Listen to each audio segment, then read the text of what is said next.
Dear Patriots, before the news starts, please subscribe to our patriotic channel by clicking the subscribe button. Give us a thumbs up to this video. Don't forget to leave your opinion below in the comments section. Share the news on Facebook and Twitter so your friends see it. Thank you. Breaking votes are in for Alabama Senate race and Trump can't believe who won. Republican challenger Roy Moore defeated Senator Luther Strange in Alabama on Tuesday after winning the roll vote. He fought against the incumbent backed by Donald Trump and Senate Majority Leader Mitch McConnell. Moore won 57% of the vote to Strange's 43%, when the Associated Press called the race with half of the precincts reporting. Strange was appointed to Jeff Sessions' old seat earlier this year, says Politico. Moore's victory comes despite people like Mitch McConnell and Trump helping out Strange. Trump privately told conservative activists that Strange would lose, according to Politico.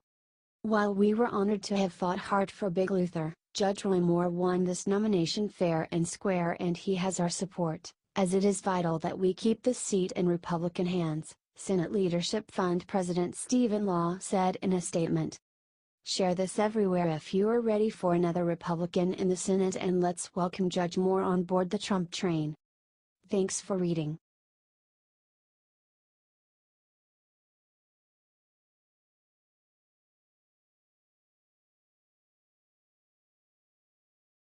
Senate Intel had just revealed new fact about Russian on Facebook that Dems wanted to keep hidden.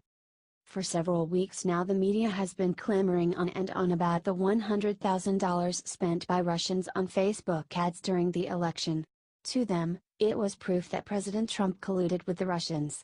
I say was, because Senate Intelligence Chair Richard Burr just shared a new fact that changes all of that. After a hearing with Facebook executives, it turns out that Russians on Facebook were targeting both parties with their ads equally. Burr told a group of reporters on Tuesday, "There's nothing that could lean towards one candidate versus the other. I think there was equal money spent trying to create some type of chaos on both sides of the ideological spectrum." It turns out that they were less interested in getting someone elected than they were interested in dividing the nation on issues so that the right and left can never work again. This means they were not as pro-Trump as previously thought. Burr said that now he is interested in talking to all the people at Facebook necessary to prevent foreign money being spent on a U.S. election going forward. I think that's something we can all agree with. The important thing to get out from this is that Russia's election meddling on Facebook was not favoring either candidate specifically. It's super important to get this revelation out to every American within voting age immediately so they can all see the truth.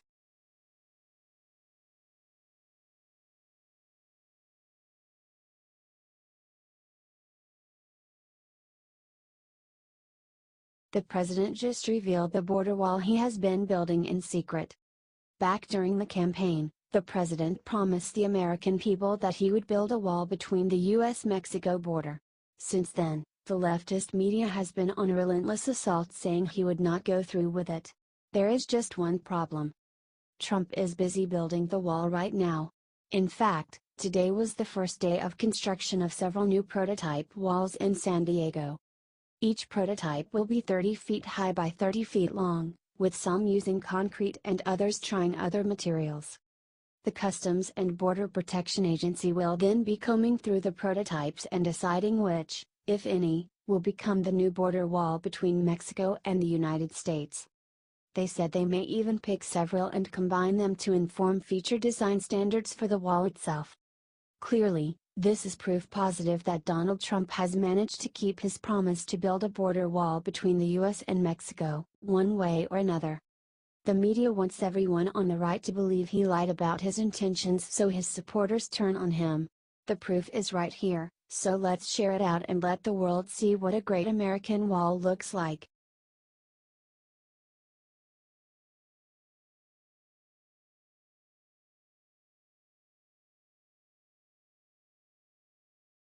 This U.S. Army infantry officer just graduated and celebrated with sick communist message.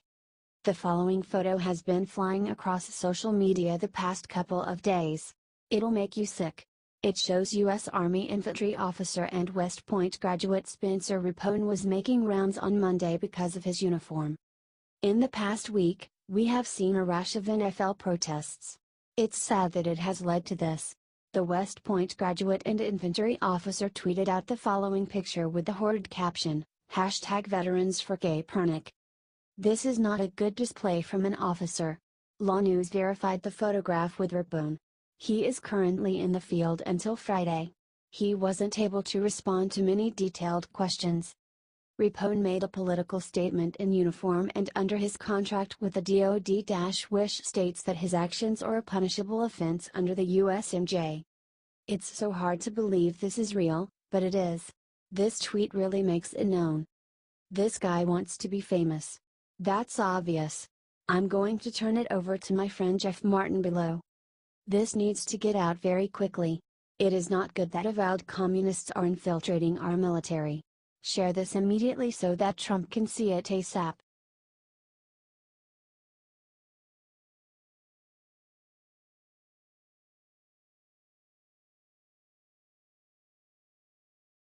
The president just valke dupto camera sandrevale reale reason for ficht vid fele. The propagandists on the left have been working over time to try and spin President Trump's attack on the NFL to their favor. First, they said it was because of all the black players in football.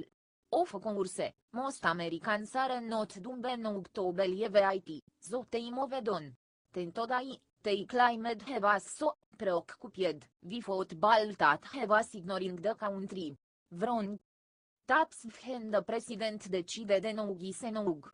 He walked out in front of cameras today and let him know the real reason he went after the NFL. He was not preoccupied, he was ashamed.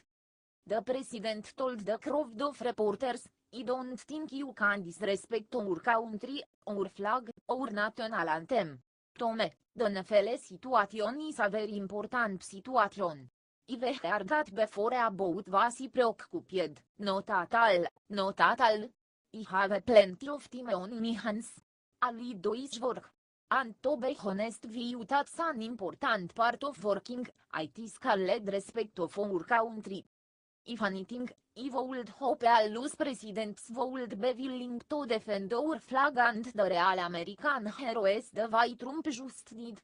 This is not about race, it is about millionaire athletes using their privilege to disrespect people who give more and jet by violence. Trump has now declared his intentions, so let's help him get the word out for all Americans to say this hearing this out very fair. Let the president speak for himself.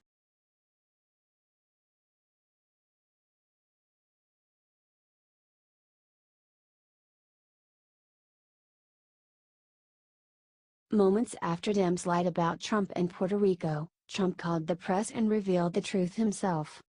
The President of the United States has been the victim of an unrelenting campaign by the elitists on the left to overthrow him.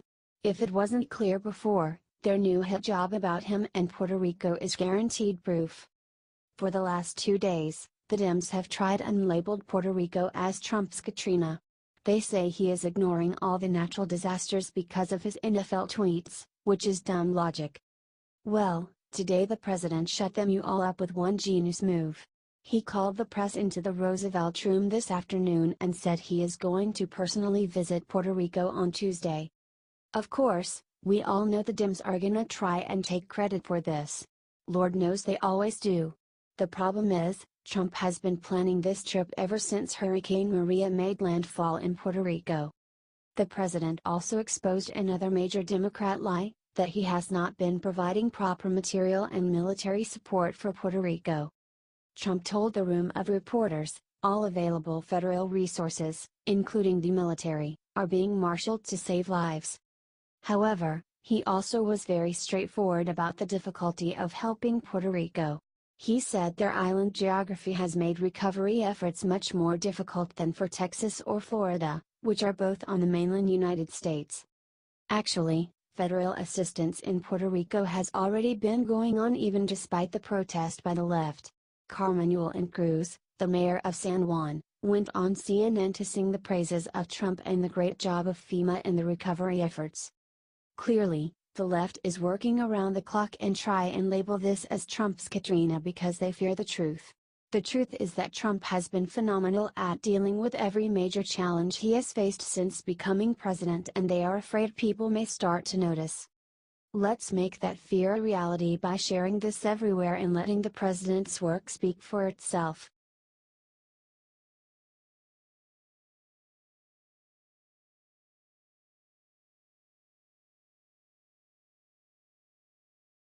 Jeff Sessions just dropped a bombshell on Fox News that'll have football players freaking out. Attorney General Jeff Sessions announced on Tuesday that NFL players that took the knee during the national anthem were making a big mistake. He then said that President Donald Trump had every right to call them out. Phew. Way to go, Jeff. I agree that it's a big mistake to protest in that fashion, Sessions said during a lecture about the importance of free speech on college campuses at the Georgetown University Law Center, adding that the players' action weakens the commitment we have to the nation that has provided us this freedom. Sessions defended the president in a rant going viral. Sessions then said that the football players should start standing for America. Every American, no matter what their views on the issues, should stand for America, should salute the flag. Share this if agree with Jeff Sessions. This is why Americans don't want to see these people kneel. It is disrespectful to all the people that died for that flag. Plain and simple.